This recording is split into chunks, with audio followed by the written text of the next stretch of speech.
This story yesterday, Sydney Airport trying to find the owners of nearly 100 cars which have been left abandoned. And I'm not talking about being abandoned just for a few months. Some of them have been parked there since 2018. And there's all sorts of cars. There's luxury vehicles, there's cars without number plates, there's even a gold Holden ute that has a kitchen sink in the back with a bunch of other rubbish. And apparently all the efforts have been made to try to find the owners of these cars with no success. And they're now trying to find who does actually own these cars before they're either sold or destroyed. So how do people end up, and why do people end up abandoning cars like this in the first place, and what is going to happen to them? Josh Clements is the General Manager of Community and Communications at Sydney Airport, and he's with us now. Josh, welcome to the show. Deb, thanks for having me. So how many cars have you got there? Yeah, we've got 98 vehicles, all unregistered, and as you said, some have been around for a really long time, stretching back to 2018. And you put a big ad in the Sydney Morning Herald early this week with a list of all of the cars. Have you had anyone come forward to reclaim them?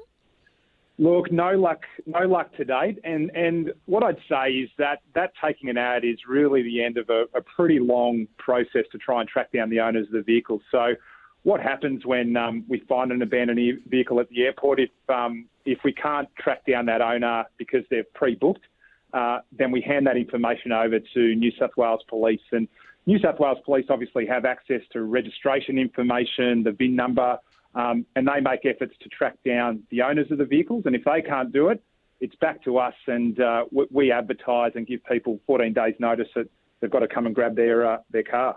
Police can use the VIN numbers, can't they, on the engine and to track down the owners? I find it bizarre you just can't find anyone who owns these things. Yeah, look, they can, and I think the reality here is, Beck, that a lot of these people don't really want to be found. So it's one thing to track down who the registered owner is, but if they can't make contact with that person, or that person is no longer in the country, it's really hard to match them up with the vehicle that's been abandoned. And is this the case that a lot of them are from travellers who, backpackers and the like, who might be heading home? Do they just leave the car and get on the plane and go home? Yeah, well, I think, look, judging from the condition of some of these vehicles, and I think the word you used earlier was bangers, that's absolutely accurate.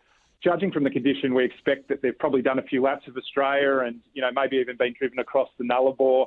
And we believe that, people turn up at the airport, have a look at the condition of the vehicle and think, well, it's probably easier just to leave it here and go home than it is to go through the process of selling it. But that's only speculation. What we actually really don't know. And what's the story behind the gold Holden ute with a kitchen sink in the back? I know, that one grabbed my attention too. Look, we're not sure. Again, it's one of those mysteries at the airport with the abandoned vehicles. Someone's rolled up to the airport with a bit of rubbish in the back and decided to leave the vehicle there. And is it just a new problem that you've had, or has this been ongoing for years?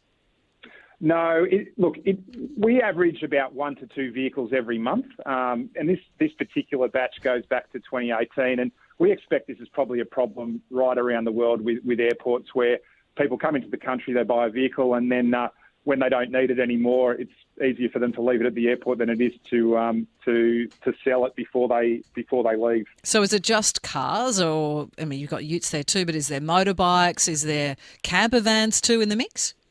No, it's just vehicles. And look, our approach to lost property at the airport generally is when we do find lost property, we put it into a lost property auction and the proceeds go to charity every year. Vehicles are a little bit different. There's actually some pretty prescriptive regulations around how abandoned vehicles are dealt with at airports. You've got to go through the process, like I mentioned earlier, and then if no one comes forward after that 14-day period, once we've advertised, then the vehicles actually go across to an auction house to be sold, and the proceeds go back to the Commonwealth. So that's what will end up happening with these vehicles. And the time frame, I understand it's a pretty tight turnaround for people to come forward to reclaim these cars. Yeah, that's right. So it's 14 days from when the ad is published. But what I'd say is there's been and that was Tuesday, wasn't it, that it was published? Yeah, that's correct. There's been a big effort before that ad goes in the paper in relation to trying to track people down. So this is really the last roll of the dice to try and find who owns the vehicles and get them back to them. If by any chance you saw the ad, and the list is also on our website, Deb, if someone thinks one of the cars is theirs, please do try and get in touch with us. Best way to do it is via email, park@sid.com.au. park@syd.com.au, syd.com.au. Irene is wondering, can the public get access to one of these abandoned cars when you end up, and if you end up selling them? Yeah, so the cars, we'll go, once we've established that no one actually has come forward to claim the vehicle, we'll go and talk to the auction houses and find someone who is willing to either sell these cars on our behalf, or in some cases they're really not salvageable and they go to scrap. So the auction process for the vehicles that can be sold will be transparent, and what those auction houses will advertise. Yeah, so there are some clunkers if they've just got to be turned into scrap metal. Well, good luck in the reunification of the owners and their cars, and with the selling off if they don't come forward. Good on you, Josh. Thank you. Thanks, Deb. Josh Clements there from Sydney Airport. And Diane has just texted in to say that her nephew was here from the UK for 3 years and they had a Subaru. He told me the last trip, and the car will make it to the airport, where I'll just leave it, he told her, and then get on the flight home. And Di says she was mortified. She told him that she'd sell it and that you don't do that. Apparently lots of backpackers do it. Well, that's